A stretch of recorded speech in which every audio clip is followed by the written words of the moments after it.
Jail से निकलने के बाद लोग घर जाते हैं, कुल देवता को प्रणाम करते हैं, और आप डायरेक्ट सीधा परिहार आके प्रेस कॉन्फ्रेंस, इसका मकसद क्या है? देवता हमारे परिहार की आम पब्लिक है, जिनकी सेवा में हमने जिंदगी को खपाया है। और आज मैं सीधा जेल से छूट के पब्लिक के बीच में आया हूं, तो सवाल है सत्ता शासन और कॉमन पर्सन सबकी जुबान पर कि आखिर महेंद्र सिंह यादव चुनाव के वक्त जेल क्यों जाता है। और उम्मीदवार तो वोट मांग रहे हैं पब्लिक के बीच में, अच्छा चेहरा बना करके, लोक लुभावन बातों को लेकर के, और महेंद्र सिंह यादव जेल के सलाखों के पीछे भेज दिया गया नॉमिनेशन के दिन ही। नॉमिनेशन से एक दिन पहले मेरे भाई को उठा लिया गया और नॉमिनेशन के दिन महेंद्र सिंह यादव को उठा लिया गया। ये कॉमन सवाल है सभी लोगों के जहन में। तो ये लोकशाही है, डेमोक्रेसी है, प्रजातंत्र है, जमहूरियत है। इसमें कॉमन पर्सन को जानने का अधिकार है कि आखिर महेंद्र सिंह यादव को चुनाव के वक्त जेल क्यों भेजा जाता है। मैं एक गरीब राजनारायण शाह को इंसाफ दिलाने के लिए जेल भी गया था, जिसको पेट्रोल पंप के स्टाफ के द्वारा मारा पीटा जा रहा था, और मैंने बीच बचाव करके, सरिता जी ने बीच बचाव करके उसका मामला शांत कराया। उसकी सजा ये दी गई कि पहले सरिता यादव चुनाव लड़ती थी, 2 बार 15-20 तो सरिता यादव लड़ी है। जब महेंद्र सिंह यादव केस में उलझा दिया गया था तो महेंद्र सिंह यादव 15-20 नहीं लड़ सका। तो उन लोगों को था कि यदि सरिता यादव लड़ेगी तो 1 नंबर का अभियुक्त सरिता यादव बना दी गई, 2 नंबर का अभियुक्त महेंद्र सिंह यादव बना दिए गए, और 3 नंबर का अभियुक्त बना दिए गए जिनसे झगड़ा हुआ था पेट्रोल पंप वाले का। वो पेट्रोल पंप वाले यहाँ के 35 साल से जो ऊंची कुर्सी पर थे, लालटेन छाप वाले, उनके रिश्तेदार। और गिरफ्तारी कौन कराते हैं? जो 15 साल से सत्ता में बने हुए हैं। महेंद्र सिंह यादव सड़क छाप कार्यकर्ता, पब्लिक की आवाज है। पानी की समस्या हो, बिजली की समस्या हो, खाद बीज की समस्या हो, सत्ता शासन की मनमानी का समस्या हो, कार्यालयों में अफसरशाही का तांडव हो, पब्लिक को जब कोई रास्ता नहीं दिखाई देता तो लोग कहते हैं महेंद्र सिंह यादव के पास जाओ, वही समाधान करेंगे। तो सड़क छाप महेंद्र सिंह यादव जनता की उम्मीद है। परिहार में पब्लिक की खुशियों के खातिर, परिहार सोनबरसा क्षेत्र की पब्लिक के दुखती रग को सहलाने की खातिर महेंद्र सिंह यादव अपनी सारी जिंदगी और जवानी लगाया, और पब्लिक के दिल में महेंद्र सिंह यादव के लिए जगह है।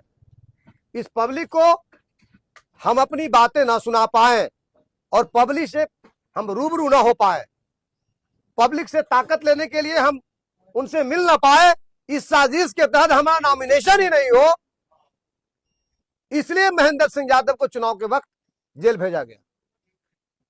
तो मेरा अपराध यह है कि मैं गरीब राजनारायण शाह से प्यार करता हूं, मैं उसकी आवाज बनता हूं। मेरा अपराध यह है कि श्रीपति माझी नरफोरा की, जिसका बेटा को कुचल करके एसएसबी के बड़े अधिकारी बंदूक दिखा करके भाग निकलते हैं, उसको पकड़ के परिहार थाना में बंद करवाता हूं और मुआवजा सुनिश्चित करवाता हूं। 353 उसमें भी है, सरिता यादव, महेंद्र सिंह यादव।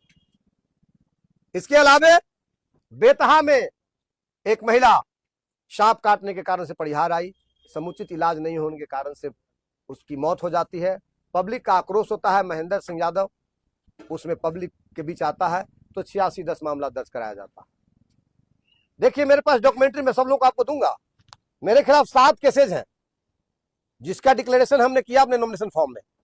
इसमें सारे पब्लिक एजिटेशन के केसेज है, 353 लगा हुआ है, रेलवे में आंदोलन का मामला है, और इनकी बुनियाद पर अब पेट्रोल पंप पर झगड़ा छोड़ाता हूं तो चलिए, झगड़ा छोड़ाने में कोई मुझे भी 2 थप्पड़ मार सकता है, और झगड़ा छुड़ाने में मैं भी किसी को 2 थप्पड़ मार सकता हूं, या डांट सकता हूं, फटकार सकता हूं। ये तो कॉमन सी बात है। 85,000 रुपया पेट्रोल पंप का लूटने के लिए सरिता यादव मेरी पत्नी, 2 बार की जिला पार्षद और वर्तमान मुखिया है, इनको लेके मैं जाता हूं क्या? मैंने पहले भी आप लोगों को कहा था कि 85,000 रुपया में विधानसभा चुनाव नहीं होने वाला।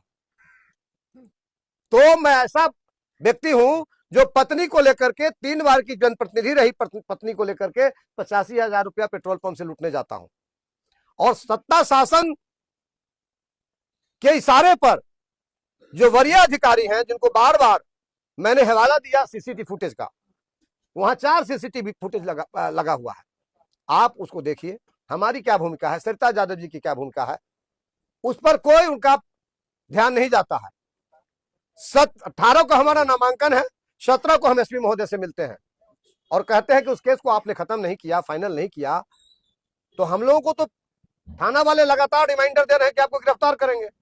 उन्होंने कहा आप सोनबरसा थाना जाइए, आप लोगों को जमानत मिल जाएगा और बाद में अनुसंधान में हम उस केस को खुद ही सुपरवाइज करके खत्म करेंगे। सरिता यादव जी बात करती हैं सोनबरसा के हमारे केस के जो आईओ हैं, जो थाना अध्यक्ष हैं, उनसे कहते हैं एक एक जमानतदार लेकर आइए। हम जमानतदार लेके जाते हैं, सरिता यादव बेल ग्रांट कर दी जाती है और महेंद्र सिंह यादव को कहा जाता है आपका तो कल नामांकन है ना, आपको जमानत नहीं दी जा सकती है।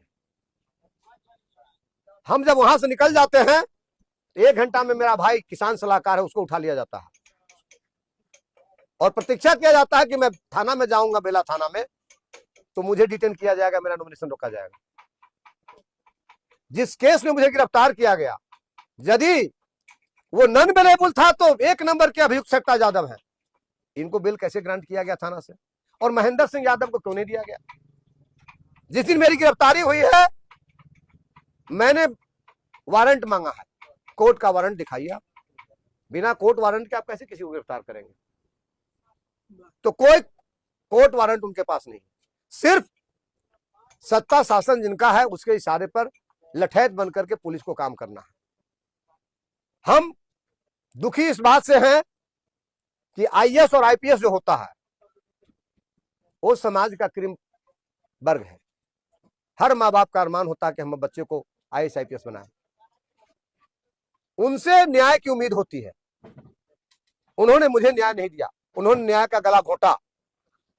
जहां 4-4 सीसीटीवी फुटेज है, मार के पीट के केस में मुझे मुकदमा में फंसा दिया जाता तो मुझे कोई आपत्ति नहीं होती। 85,000 रुपया लूटने का 4 सरिता यादव और महेंद्र सिंह यादव पर लगाया जाता है, जो मेरा चरित्र हनन करने का प्रयास है।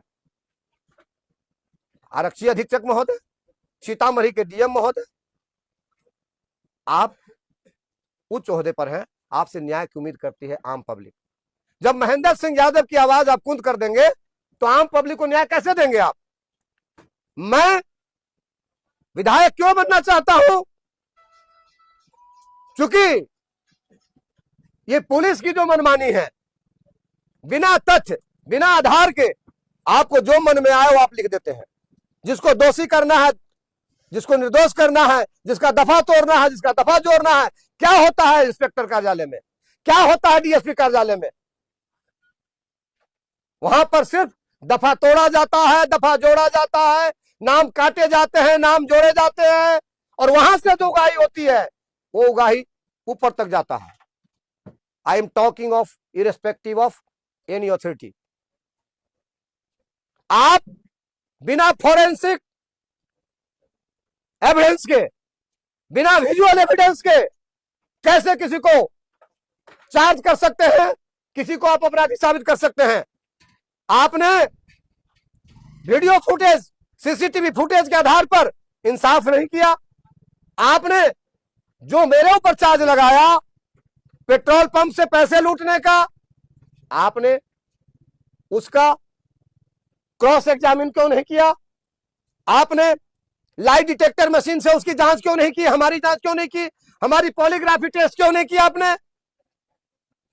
आज जो जांच के तरीके हैं, इन्वेस्टिगेशन के तौर तरीके हैं, that has become more scientific. तो आपने जो उपलब्ध आपके पास तथ्यपरक और वैज्ञानिक अनुसंधान के तौर तरीके हैं, उसका इस्तेमाल नहीं करके सिर्फ सत्ता शासन में जो काबिज है उसके इशारे पर महेंद्र सिंह यादव जैसे नौजवान को जेल के सलाखों में भेज करके मेरा चरित्र हनन करने का आपने प्रयास किया।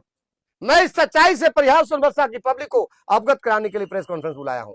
श्रीपति के बेटे को कुचल दिया जाता है एसएसबी के अथॉरिटी के द्वारा और बंदूक दिखाकर गाड़ी भगा ली जाती है। महेंद्र सिंह यादव उस गाड़ी को रोक करके जो कल्प्रिट है उसको परिहार थाना में बंद करवाता है, उसके मुआवजा को सुनिश्चित कराता है। तो महेंद्र सिंह यादव सरिता यादव पर 353 होता है।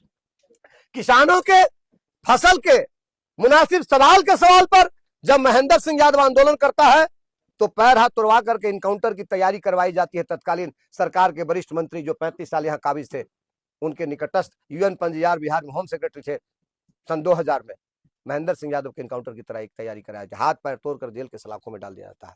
2000 में मैं जेल के सलाखों से आकर के नॉमिनेशन किया था। मैं कितना खूंखार हूं, मेरे खिलाफ सीआरपीसी का क्राइम कंट्रोल एक्ट चलाया जाता है।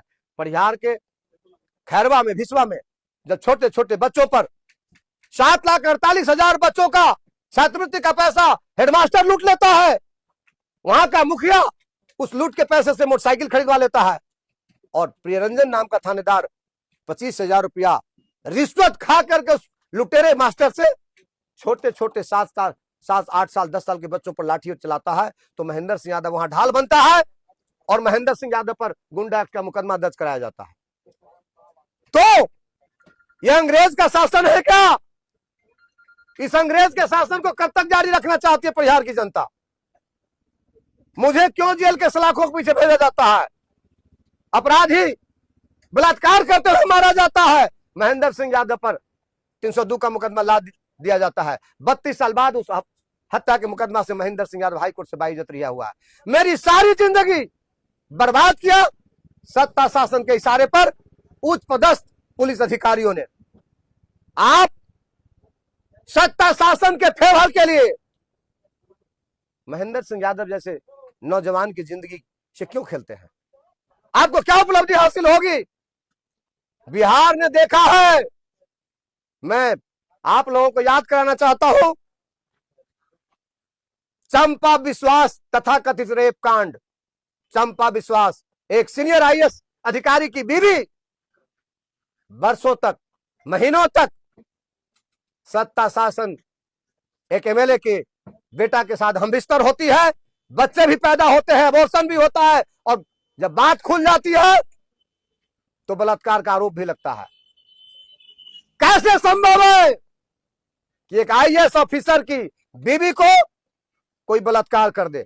और एक दिन बलात्कार कर दे सकता है, महीनों तक बलात्कार कैसे जारी रह सकता है?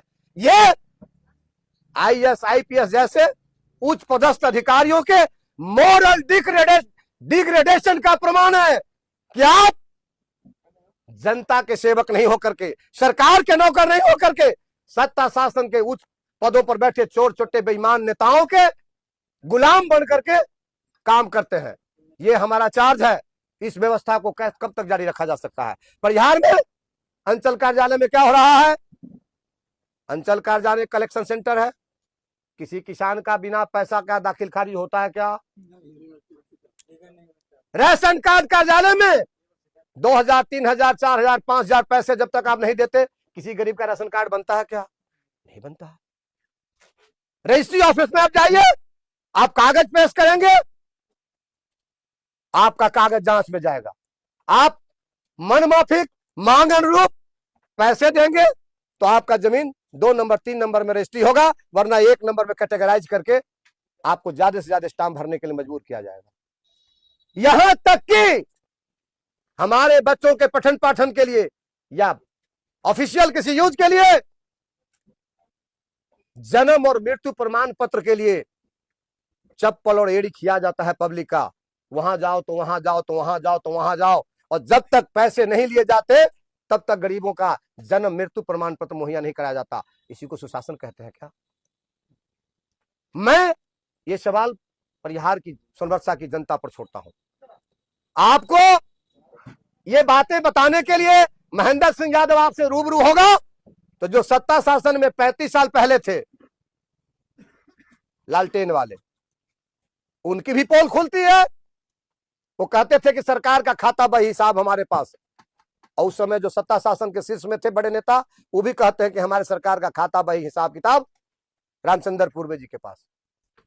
और 15 साल से जो काबिज है, कहते सुशासन राज हम चलाते हैं। उनको महेंद्र सिंह यादव को जेल भिजवाने के लिए बहुत पावर है, उनके पास बहुत हौस है। एसपी साहब को, दरोगा जी को आदेश कर सकते हैं कि महेंद्र सिंह यादव जैसे निर्दोष आदमी को, सरिता यादव जैसी भली महिला को, जनप्रतिनिधि को आप गलत मुकदमे में फंसा करके जेल के सलाखों के पीछे भेज दीजिए। इसके लिए उनके पास बहुत शक्तियां प्राप्त है। अंचल कार्यालय में जो लूट मार का बाजार मचा हुआ है, राशन कार्यालय में गरीबों का निवाला का जो माध्यम है रेशन कार्ड, उसको बनने में जो लूटमार मचाया हुआ है, वहां चाबू कौन चलाएगा? आरटीपीएस काउंटर पर बगैर पैसा लिए किसी गरीब का पिटीशन एक्सेप्ट नहीं होता है।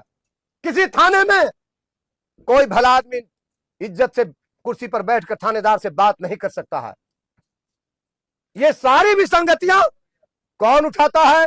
उसके खिलाफ मुखर आवाज कौन है? महेंद्र सिंह यादव। यहां तक कि परिहार सोनवर्षा का यह सीमावर्ती जो इलाका है, यहां की पब्लिक एक एक बूंद पानी के लिए त्राही त्राही कर रही है।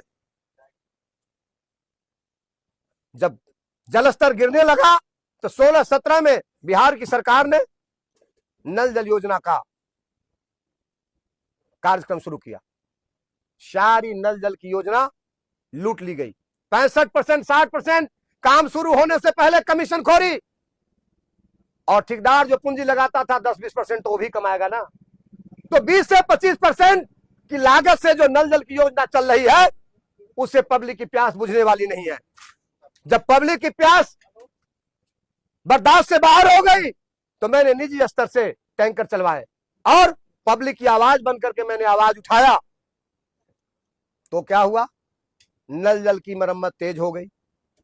वो तो पेड़ लगाने की योजना है, फटे टूटे हुए पुरानी योजना में पेड़ लगाना वो भी लूटमार का औजार है, लेकिन तात्कालिक लाभ के लिए वो कार्यक्रम शुरू हुआ। कहीं बोरिंग भी हले, कहीं चापाकल भी हले, और दोबारा मैं जब धरना पर बैठा पानी के लिए